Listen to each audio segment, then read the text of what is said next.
If you are South African or have visited South Africa, you will know that the favorite pastime of many is watching rugby and eating biltong, mostly at the same time. Biltong is a salted and dried meat. It's high in protein and low in sugar. However, if you are a vegetarian, there isn't really a substitute for it. Living outside of South Africa, my desire for biltong has become more intense.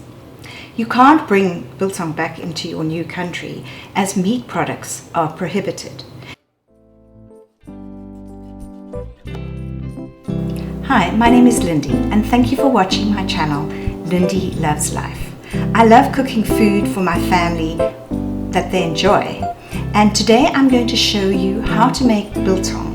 It's a really healthy snack and I love it. So what are your options if you're living abroad and you have the same desire for this biltong as I do? Well, you have two options. The one is to find a local supplier, but let me warn you, the prices in North America are $100 per kilogram for biltong. And recently, on a visit to London, they were charging £115 per kilogram. So it is expensive to purchase it through a retailer. Okay, so what's your second option? Well, your second option is to make it yourself. Making your own biltong is not cheap. What you're going to find is that your meat is going to shrink by about 50%. So if you're paying $20 a kilo, once the meat has dried into biltong, you will therefore be paying approximately $40 per kilogram.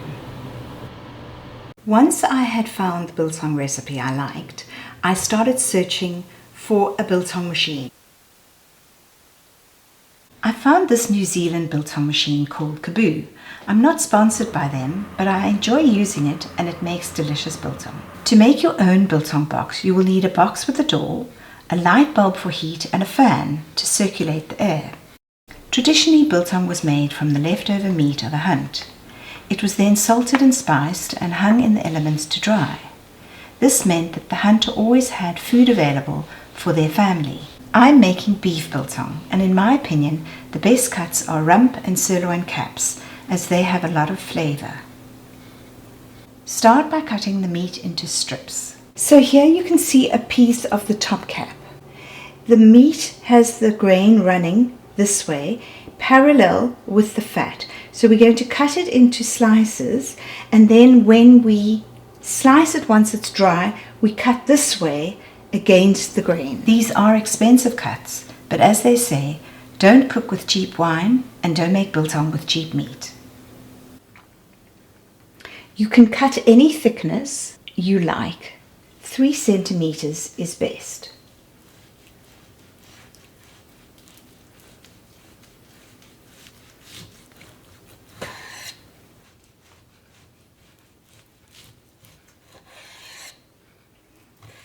However, in order to make it dry a little bit quicker, thinner does the trick. So I'm going to cut this end bit here a little bit thinner.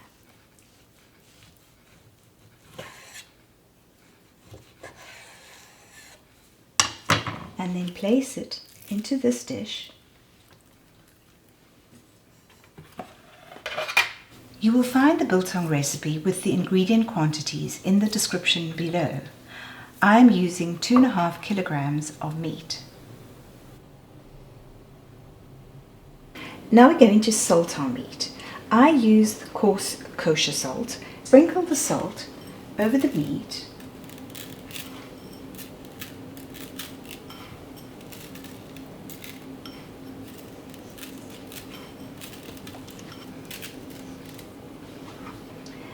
And once salted, we're going to turn them over. Salt the other side, and do not forget to salt the fat. We're then going to leave them in a cool place. You can put them in the fridge for 3 hours, turning halfway through.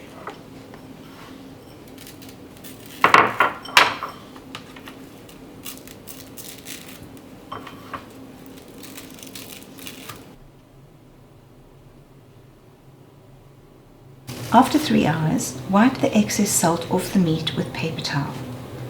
I'm using gloves because if you have any small cuts on your hands, the salt will irritate them. Place in a plastic container with half a cup Worcestershire sauce and half a cup vinegar. I use red wine vinegar, but you can experiment with apple cider or malt vinegar and decide which suits your taste.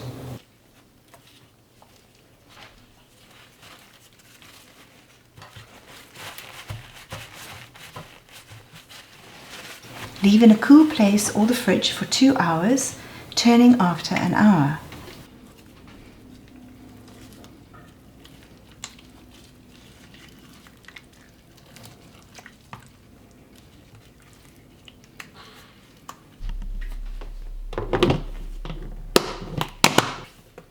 Remove from the vinegar marinade and again pat dry with paper towel.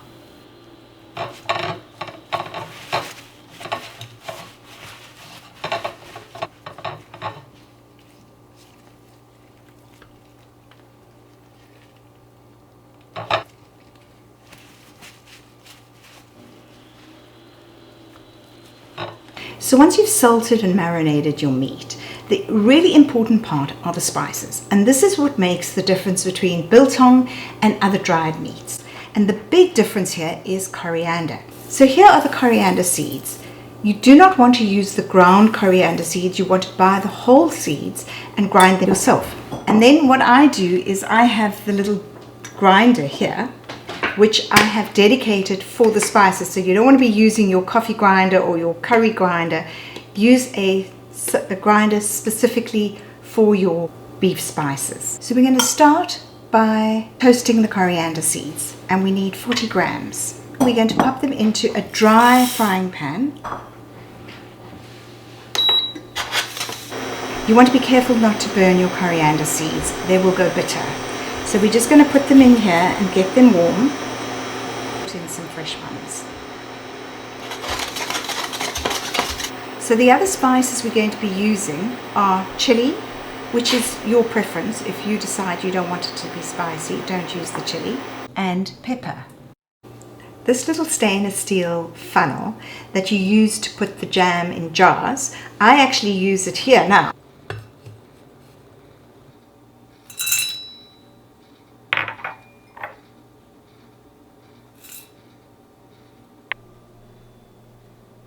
Grind chili flakes and peppercorns finely.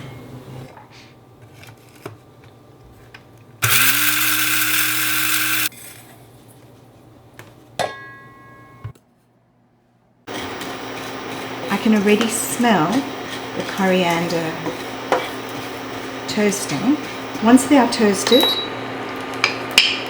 we can switch off. Once the coriander seeds are cool, coarsely grind the seeds.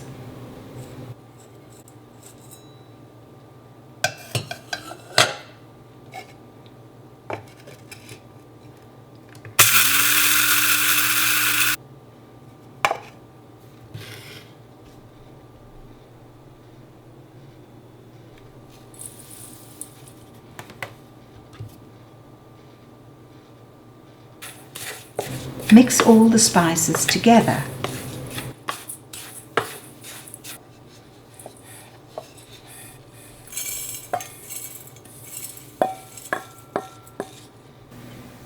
Store in an airtight jar.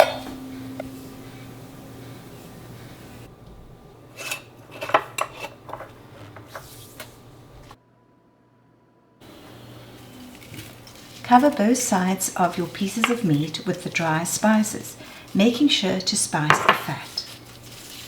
Pat the spices into the meat, as when the meat dries, the loose spices will fall off.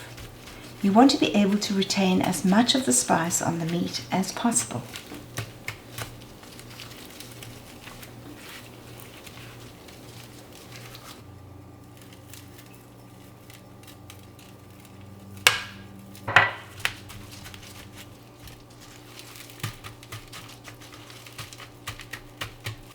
You are now ready to hang your spiced meat into the machine to turn it into biltong. Depending on the thickness of your cut and the temperature of your machine, it takes 4 to 6 days to get the texture I like, which is medium dry. At this dryness, the biltong shrinks by about 50%. This means that a biltong stick weighing 300 grams when put into the machine will weigh 150 grams when ready. To speed up the drying process, you can slice the biltong and lay the smaller pieces on a rack, which will make it dry quicker. The best temperature for drying biltong is between 22 and 26 degrees Celsius. I find it efficient to make biltong in bulk. I make it up to the stage of spicing, then I freeze it in stainless steel trays covered with cling wrap, and when I need it, I defrost it for a couple of hours and put it straight into the biltong machine. This saves you making it each time and keeps a constant supply. I hope you enjoyed seeing how I make my biltong. I also make Worcestershire, which is a dried sausage, where I also use coriander to flavor it.